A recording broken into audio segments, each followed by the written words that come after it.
buenas tardes. Gracias a Dios por este precioso miércoles donde estamos nuevamente aquí para estudiar la palabra de Dios.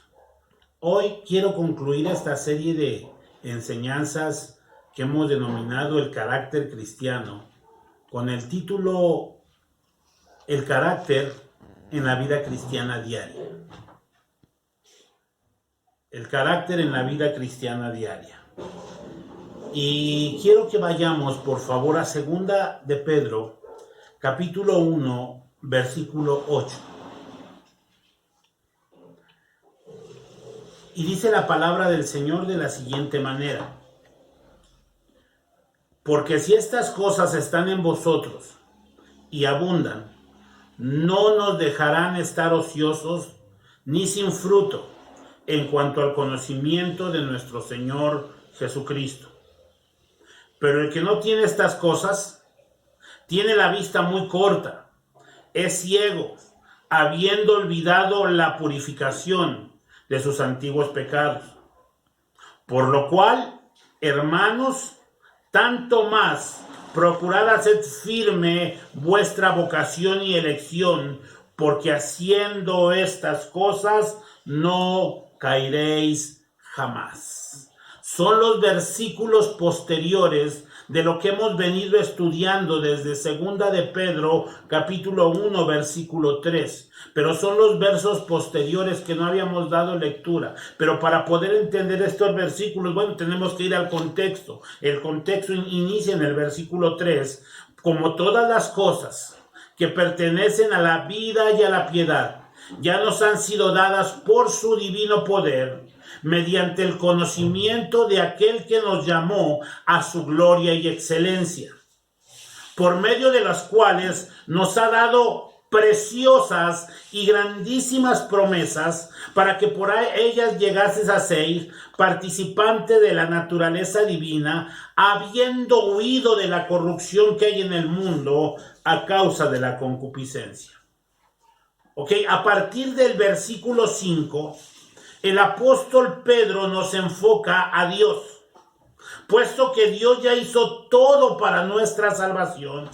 Ahora nosotros como creyentes tenemos preciosas y grandísimas promesas.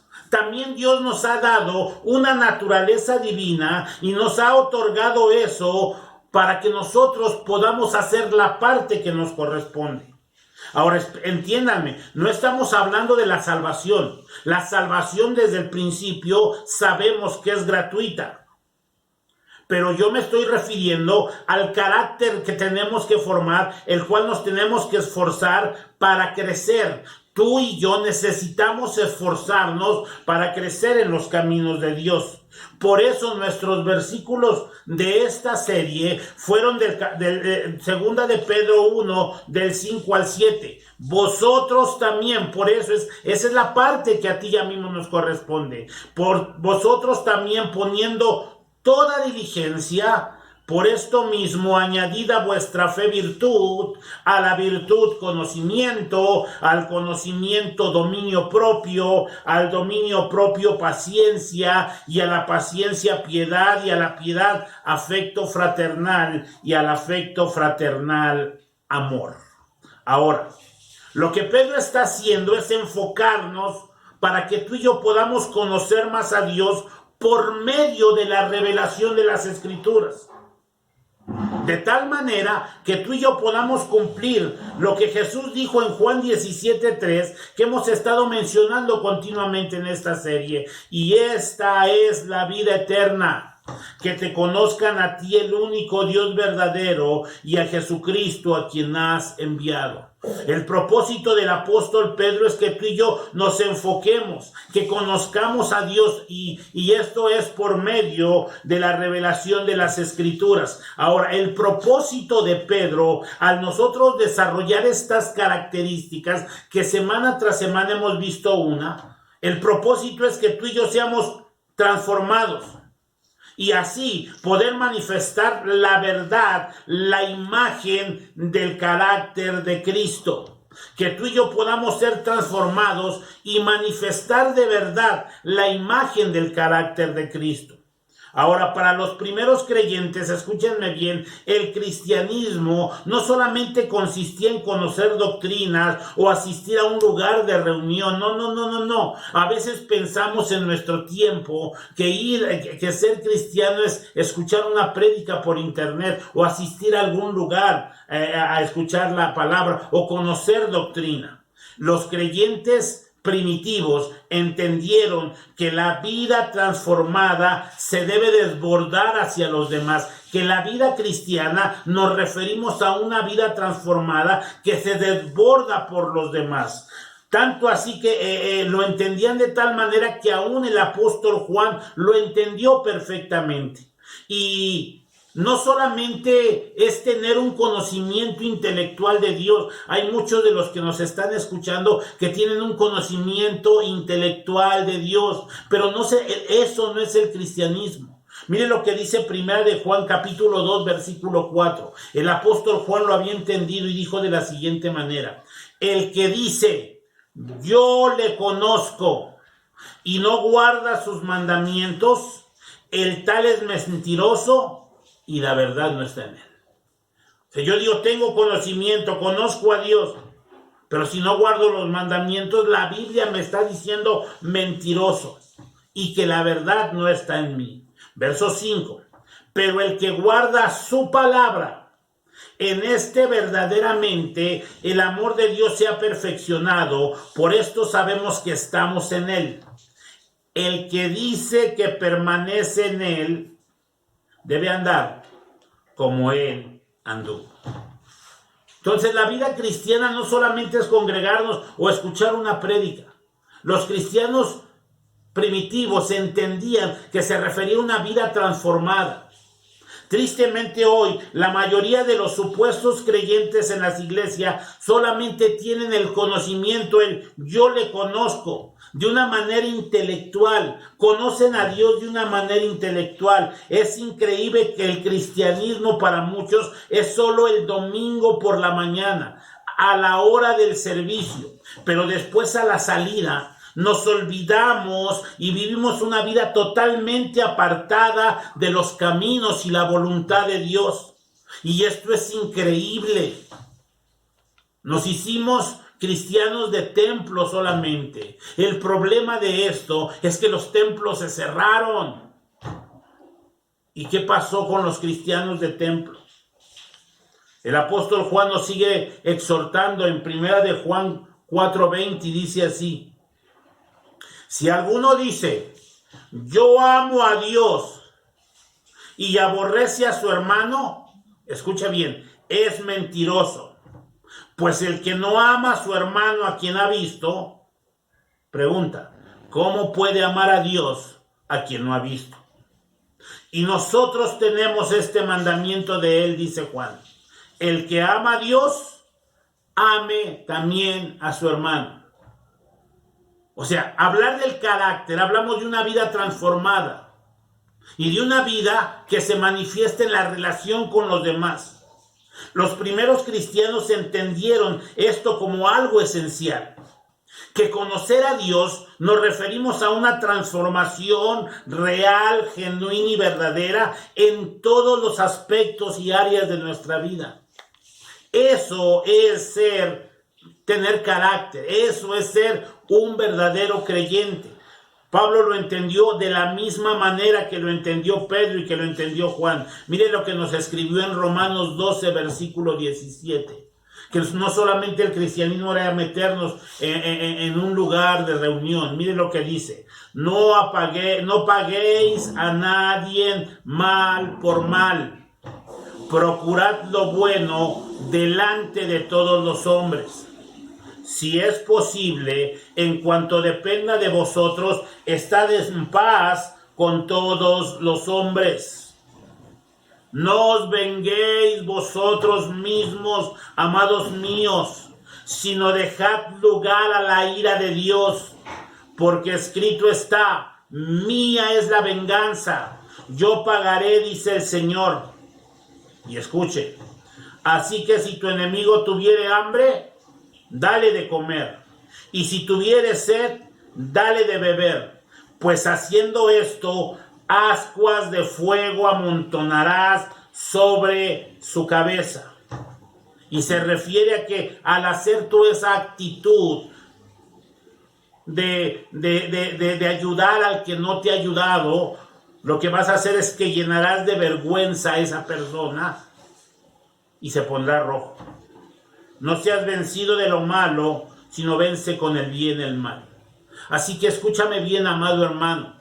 El cristianismo es un conocimiento de Dios que nos lleva a una transformación, la cual se refleja con los semejantes.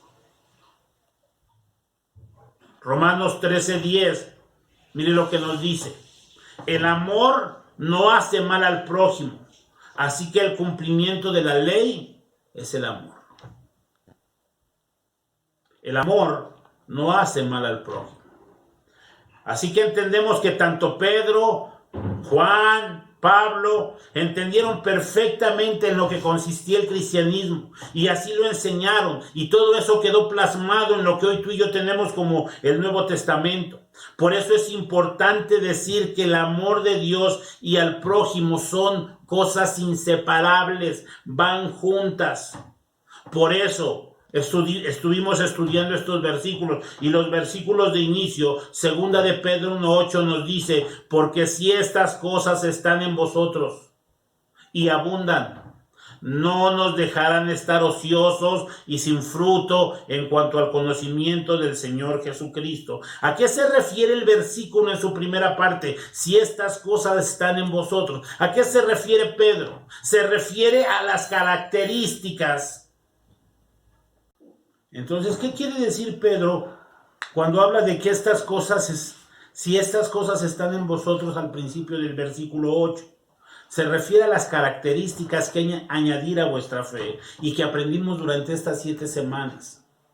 Estuvimos hablando en cada una de las sesiones una de estas características.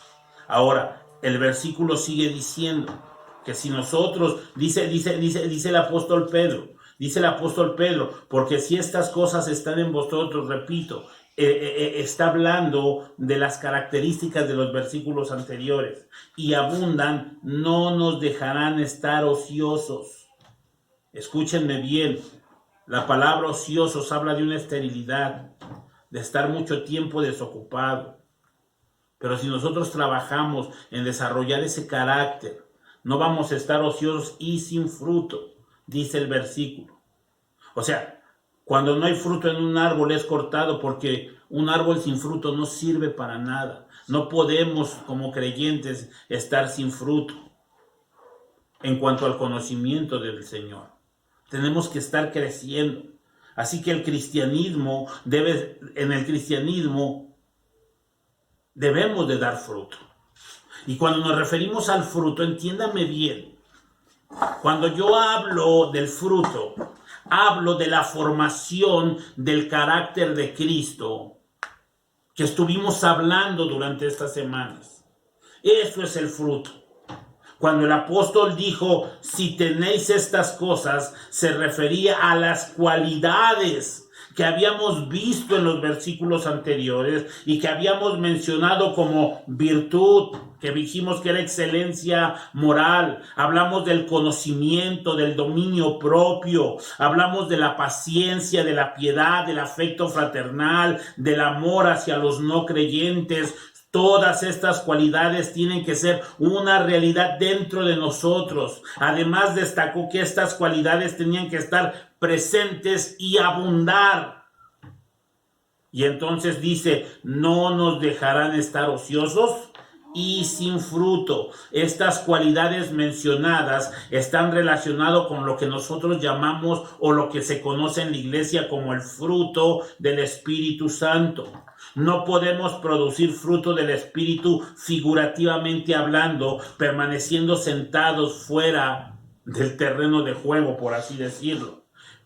Mientras es cierto que el fruto del Espíritu es una realidad y es la obra y la acción del Espíritu Santo, no podemos producir ese fruto por nosotros mismos. Por eso tenemos que entregarnos, rendirnos ante Él, entregarle nuestros cuerpos de forma definitiva, después seguir consagrándonos para el Señor. Por eso Jesús nos habló de una parábola de la vid, ¿ok? Y comparándonos a nosotros como los pámpanos, y nos decía en Juan 15:5, yo soy la vid, vosotros los pámpanos, el que permanece en mí, yo en él, este lleva mucho fruto, porque separados de mí, nada podéis hacer. Así que Dios no quiere que tú y yo, amado hermano, seamos cristianos estériles. Cuando el apóstol Pedro sigue hablando de sin fruto, ociosos y estériles, se refería a nuestra vida como cristianos. Desgraciadamente eso pasa en medio de las congregaciones. Hay gente sin fruto, ociosas, estériles. Encontramos creyentes que se parecen a un metal que resuena o a un platillo que retiñe y que suenan, y cuando golpean se oye el vacío, porque son estériles en todo lo relacionado al fruto del Espíritu Santo. Así que, amado hermano, nuestra vida debe caracterizarse por el fruto del Espíritu, el cual el apóstol Pablo nos estuvo describiendo en 2 de Pedro 1, a partir del versículo 4 parece ser. Así que me gustaría preguntarte algo. ¿Tu vida está influyendo a otras personas? Pregúntate eso. Pregunta 2. ¿Estás ayudando a que la palabra de Dios llegue a la gente que necesite? Número 3. ¿Estamos sirviendo a otros dentro de la congregación? Porque escúchame bien, la ociosidad de las que nos habla el apóstol Pedro es una esterilidad y alude a una inactividad, una indolencia, una inutilidad. Si estas virtudes se desarrollan y se acrecientan, un cristiano no será inútil ni ineficaz. Por eso es sumamente importante escudriñar las Escrituras. Por eso es sumamente importante conocer lo que la Biblia nos está hablando. Un cristiano de profesión, hay muchos cristianos de profesión, carecen de las virtudes mencionadas. Son incapaces de discernir su condición espiritual verdadera y por ende no pueden tener aún seguridad de salvación.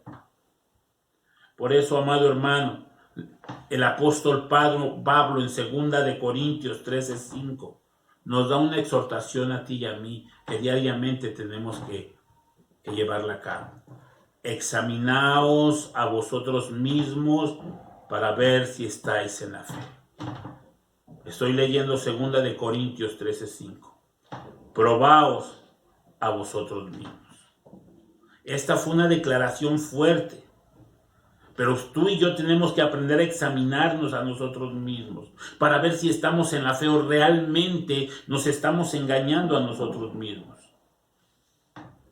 Por eso es que no podemos vivir una vida descuidada, negligente y pensar que somos creyentes.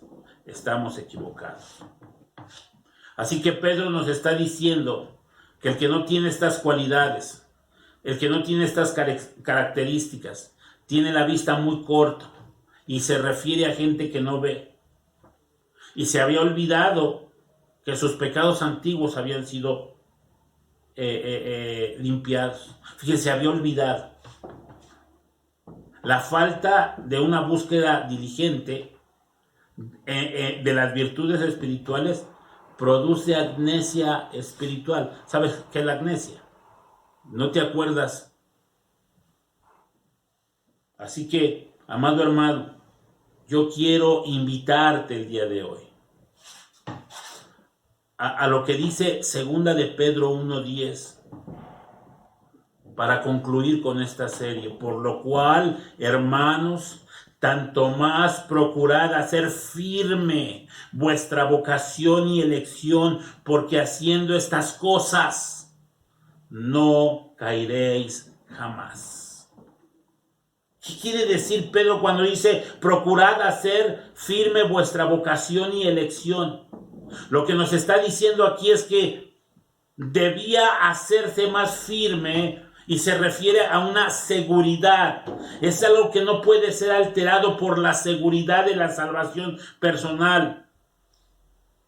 Por eso tenemos que mantenernos buscando al Señor con toda el alma y con todo el corazón. Procurad hacer firme vuestra vocación y elección, es decir, que el saber que usted es un hijo de Dios sea una verdad que esté arraigada en su corazón y que sea una realidad vital y que no sea una experiencia subjetiva. Y luego el apóstol Pedro, continúa diciendo, porque haciendo estas cosas no caeréis jamás.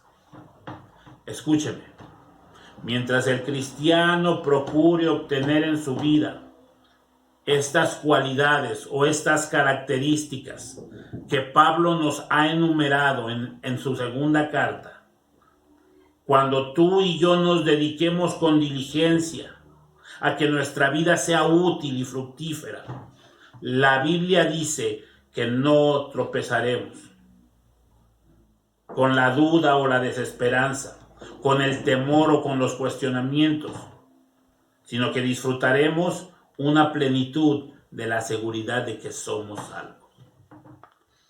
Amado hermano, deseo de toda mi alma, de verdad, que tu vida sea transformada por la palabra. Y lloro al Señor, Dios Todopoderoso. La situación en la que vivimos es una situación caótica, de verdad. Los templos están casi vacíos, muchos, porque la pandemia ha traído tanta afectación, pero necesitamos seguir predicando la verdad. Así que, hermano, yo encomiendo tu vida, la de tu familia, a toda la familia Irley, delante de Dios, y que escuchemos la palabra y que seamos sensibles para Dios. Padre, yo te doy gracias por este tiempo que nos has dado, por mis hermanos que están y que han estado en cada sesión, en cada estudio, cada miércoles. Te pido que los bendigas y que hables a su corazón y que transformes nuestras vidas. Queremos ser gente útil, no queremos ser gente infructífera. Ayúdanos, sigue tratando con nuestra vida. Te quiero dar gracias, Padre, por Cristo Jesús nuestro Señor. Amén. Amado hermano, Dios te bendiga. Espero verte pronto. Nos vemos.